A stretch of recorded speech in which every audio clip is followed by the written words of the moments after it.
ગુજરાતમાં છેલ્લા કેટલાક વર્ષોથી ડ્રગ્સનો કારોબાર ખૂબ જ વધી ગયો છે અને યુવાધન બરબાદી તરફ વધી રહ્યું છે।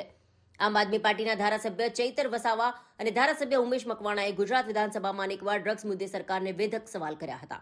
જેમ કે બોટાદના એમએલએ ઉમેશ મકવાણાએ સવાલ કર્યો હતો કે અદાણી મુન્દ્રા પોર્ટ પર વર્ષ 2021માં પકડાયેલ 20,000 કરોડનું ડ્રગ્સ પકડાયું હતું, તેને નાશ કરવામાં આવ્યો ખરા, અને નાશ કરવામાં આવ્યો તો કોની સામે નાશ કરવામાં આવ્યો તેનો કોઈ જવાબ સરકાર પાસે નથી। આ સિવાય પણ છેલ્લા 3 વર્ષમાં ગુજરાતના બંદરો સૌથી વધારે રૂપિયા 7,350 કરોડનું ડ્રગ્સ પકડાયું છે। બીજી બાજુ સુરત અંકલેશ્વરની જીઆઈડીસીમાંથી અનેક ડ્રગ્સ બનાવતી કંપનીઓ ઝડપાઈ છે અને ડ્રગ્સ બનાવતી આ કંપનીઓ ચાલુ થઈ ગઈ છે। તો ક્યાંક ને ક્યાંક આ બાબતે પોલીસ અને ડ્રગ્સ બનાવતી કંપનીઓની મિલીભગત છે તેવી શંકા એમએલએ ચૈતર વસાવા કરી ચૂક્યા છે। ધારાસભ્ય ચૈતર વસાવા આવનાર આ જીઆઈડીસીમાં ચાલતા ડ્રગ્સના કારોબારના વિરુદ્ધમાં જિલ્લા પોલીસ વડાને પોલીસ કર્મચારીઓના 35 જેટલા વિડીયો પણ આપ્યા હોવા છતાં કોઈ પણ કાર્યવાહી કરવામાં આવી નથી।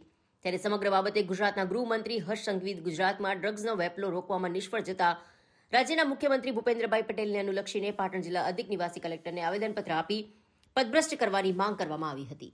આજ રોજ પાટણ જિલ્લા કલેક્ટર કચેરીએ આવેદનપત્ર આપવામાં આવ્યું।